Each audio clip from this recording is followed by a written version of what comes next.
Okay, so Elon Musk is in hot water, and that's nothing new to Elon Musk, but there are rumors of tension, quote unquote, inside the White House with Elon Musk. If you guys have been living under a rock, which many of you probably fortunately in this case have, Elon Musk has gotten super close to Donald Trump over the last, I would say 9 months, really I'm recording this in April, 10 months, ever since Trump got shot. That was when Musk endorsed Donald Trump, and he's been kind of moving this way, and I can get into maybe reasons as to why he's gotten so close to Trump and why he's like the MAGA poster child now or whatever. But so this has gotten to a point where Elon Musk, I would probably safely say, is Donald Trump's closest outside advisor at this point, which is very interesting because Elon Musk is the richest man in the world. He's the most influential man outside of politics in the world because he's worth $400 billion and he's reshaping the way we do rockets and space travel and AI and Neuralink and all these other type of things. So many people feel that Elon Musk, I think this is kind of the central tension here. Many people feel that Musk was simply just set to work inside of the government. But as I said, it turns out that he is, to some, Trump's closest advisor. And so I want to make something abundantly clear. I'm kind of Musk neutral. I've said that for the longest time. I'm really not like an Elon Musk fanboy. I'm really not like so anti-Elon Musk either. I'm kind of, I think, riding a pretty healthy middle ground. And I think the guy is really smart. I think the guy has a lot to offer the world, obviously, and the country. I think DOGE is a relatively good thing, and most good thing if it's going to be used right, which I think it is. But I think this is a double-edged sword, and I think as value-driven people, as conservatives, which is mostly my audience, I would assume, because conservatives are the more value-driven party by far, and it's not close. This is a double-edged sword, and I think we should talk about both of these things because I do think that Musk is flying a little bit too close to the sun, and Trump and the MAGA people are flying a little bit too close to the sun here. And I'm a MAGA person, but I like to think I'm more objective and can zoom out to kind of say, hey, we're kind of need to be called on this. So again, double-edged sword here. The first one, on one hand, we should welcome this, like I said earlier, because, and again, this is why I don't really understand the leftist freak out about all this. Well, I do, because they're going after USAID and other shell companies of like the intelligence community, which I just said in my monologue about Maha. They hate that we're going after the intelligence community because that's the one thing that really keeps them in power institutionally inside of our government, inside of the deep state, but that's neither here nor there. Because we should want smart people working inside our government to solve our biggest problems. We should want that. We should want as many smart people involved as possible. I'm not that big of a fan of David Sachs, but I'm really glad that David Sachs is advising us on crypto and AI because David Sachs, I think, knows a lot about crypto and AI, certainly more than I do, and certainly more than the people in our government do. So I want someone like that to be an advisor to Donald Trump. I want Elon Musk, who is a very smart computer programmer, he's an engineer, to run the data mining organization, which is DOGE. That's what DOGE is. It's a data mining operation inside of the government to identify waste, fraud, and abuse and eliminate it. I think we should want that. And it's interesting because when Trump announced DOGE, he said that this was the Manhattan Project of our time. And I think that's actually accurate in this comparison because think about when we worked on the Manhattan Project. We had Niels Bohr, who was a foreigner, advised, or who was outside of the government, advised on this. We had J. Robert Oppenheimer. We had, I'm trying to think who the German guy was. We had Albert Einstein advised us and helped us on this. And the goal was we want to get all the smart people in the room because we need to build the atomic bomb before the Germans do and before anyone does. And I didn't like our use of the atomic bomb. I think the atomic bomb was a evil thing, and I think it's still an evil thing. And I hate that we have nukes in our world right now, but we do. And I think that the point of all of this is we want smart people advising our government. And Elon Musk, and this is a big claim to make, but I don't really think there's much argument to this point. He's maybe the smartest person who has ever lived that we have on record. So the fact that he's taking time to just help us and do this out of his own volition is a really good thing. I thought actually, and what was also funny about this was that, I think myself included, I think a lot of people thought that like the DOGE people were these 19-year-old kids like Scott Galloway, who I like and hate at the same time. He's an interesting figure, but I genuinely think Scott is a positive force for our society, but he hates Trump. He hates Musk. He doesn't like any of them. He was kind of crying with Kara Swisher on one of his podcasts, and he was saying like, oh, these are just a bunch of 19-year-old kids in tie-dye shirts smoking weed and whatever. And I kind of thought the same thing, but these are actually like men who are balding and people who are in like powerful, positions inside of banks and IT organizations. And I'm like, whoa, that's pretty impressive. So this is the fact that he's taking time to organize DOGE and to act upon DOGE and to make sure that he wants to cut, I think, $2 trillion, I think, is either at least $1 trillion, but hopefully $2 trillion in spending. He thinks that he can get at least $1 trillion out of Medicare and Medicaid, which would be, in my opinion, awesome. I think we need to do that. We need to be able to touch that sacred cow, in my opinion, but that's neither here nor there. So I'm glad that Elon Musk is helping out Donald Trump. I'm glad that he's helping out the United States of America. He's a patriotic person, it seems. And so I'm glad that he's doing this. And I'm glad that DOGE is a thing. And I'm glad that we can help see that everything is working out in our favor for this to be a good thing. But also, the more important thing, and what I want to, this is probably going to get, some pushback here, but the most important thing is that the perception of the rich and powerful people that are seemingly more and more in control of our government is unnerving. It's unnerving.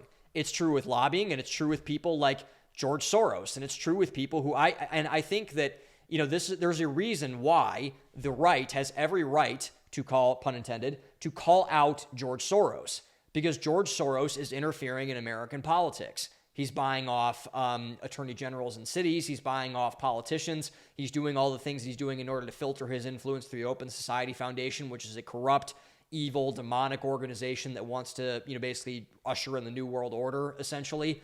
I don't think that's good, and I think the right has every right, again, pun intended, to go after George Soros. I think, they have every right to. And also, I think that the person that ironically reminds me the most of Elon Musk is Anthony Fauci. So think about how Fauci came to power, right? Fauci is an unelected bureaucrat. Musk is the same thing. He now works in conjunction with, he does not work for the U.S. government. He works, I believe, in partnership with the U.S. government. It's an independent agency, kind of like the Federal Reserve, but he still works in conjunction with the federal government. No one elected Elon Musk. He was kind of anointed by Donald Trump. And then when him and Vivek split up, he was kind of got control of DOGE.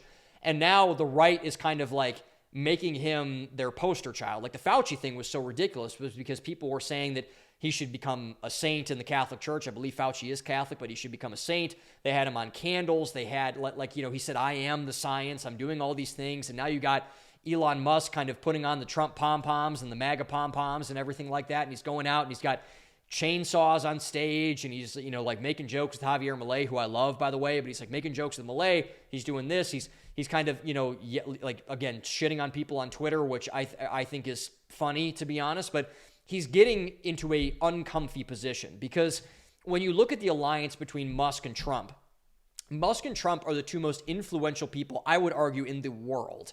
And it's not a good look for an unelected bureaucrat to seemingly be running our federal government, because DOGE really, at the end of the day, like I said, DOGE is a data mining operation. So essentially we're gathering all of this segmented and siloed data inside of the United States federal government, which I have no doubt when Musk says a lot of it's old, a lot of it's terribly outdated. It's kind of running on Windows 7, back in the day. So it's awful. And so DOGE is not a sexy thing at all. It's an auditing organization that's using a data mining funnel to suck up all the old data, examine the data, run it through AI, and then eliminate different departments or different projects or different things and whatever. And that's how they're able to spot all of this, because there's no way the government's too big. And if you're going to go through that much of the government's federal data manually, it would take years. But what Musk is doing, since he has XAI and he knows how to, and he was a founding member of OpenAI and all these other things, he knows how the models work. So he's funneling the data that DOGE is getting through this model that they're using for it and identifying this thing and saying, that's gone, this is gone, whatever. And so when looking at that, and obviously the USAID thing was a big deal, and there were a couple other things that were a big deal, but in actuality, this should be a very boring thing. It should not be taking up headlines. It should not be the dominant strain of Trump's second presidency. That should be something that is far more important. And DOGE is important, but important on face value. Like the fact that we're talking about government waste and $10 million here, which is nothing to the federal government. $10 million here, $10 million here. And also, I heard that, now we're going to up the Pentagon's budget, which is wildly over budgeted, to $1 trillion, because apparently we need more money to fight less wars, unless we're going to go to war with Iran, which I think Trump wants to do very, very badly. So we're going to go to another war in the Middle East is my prediction. I have no inside baseball on that, but that's what my prediction is. If you are a top-performing, high-earning man in a corporate job, I have a free gift for you, the Value Economist Handbook. In this book, you will find a bulletproof, crystal clear, and step-by-step roadmap to build your values, systematize them into an unbeatable portfolio, and leverage them to create an unshakable identity that leads to fulfillment, meaning, and purpose. So, if you want a free copy, go down to the description below, fill out your information, and we'll send one over to you right away. Now, let's get back to today's video. And so, like, is DOGE working? Like, this does not seem to, like, it's very incongruent with what a lot of people are saying. And so I think my solution to this, if I were advising the president, if I were advising the government, which I thank God I'm not, to be honest, for the good of the Trump presidency, I'm a big fan of Donald Trump. I always have been. For the good of the Trump presidency, I think Trump needs to break up with Elon Musk. I think there have been reports, Caroline Leavitt, the press secretary, she was talking about how this is, false. This isn't happening. This isn't a thing. I think it needs to be a thing.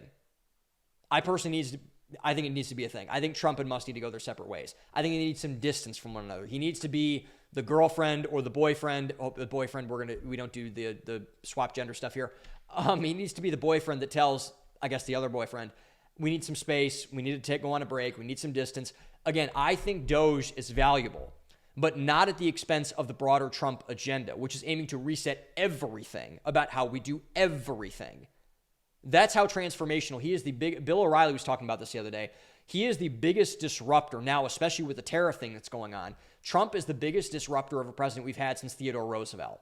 Because when Theodore Roosevelt was taking on the robber barons, he was taking on the banks, he was taking on Standard Oil and U.S. Steel and all these people and going out and smashing up these monopolies and being a quote-unquote anti-capitalist because he wanted to take on monopolies, and monopolies are the most anti-capitalistic thing you can ever have inside of an economy. So the people that say that are stupid, in my opinion. But anyway, that's what he was doing.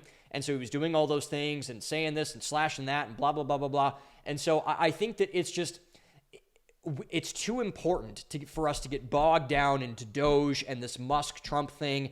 We have more important things to accomplish. Like, I think this tariff thing, we're not going to talk about tariffs today. I don't really care that much, to be honest. I mean, it's just like, it's an economic measure. I know people are kind of using it as like a buzzword to say like they either like what Trump is doing or not like what Trump is doing, which is fine. But I think what he's doing with this tariff thing is going to reset the world economy. And I think it's resetting the world economy right now. That's why the markets have taken such a nosedive.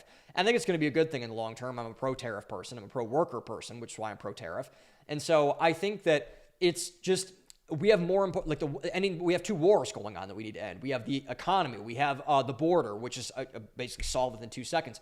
And so I think that this kind of wedge that the media and the press and the left and all these folks are trying to drive in between Trump and Musk, they're not helping matters by that. And I think that this is kind of just how this elitism is getting more and more mainstreamed. And I think regardless of what you think about Elon Musk, and again, I'm probably more pro-Elon Musk than I am anti-Elon Musk. I'm really pro-Trump, and I'm pro what he's doing, and I'm pro the Trump and the MAGA agenda.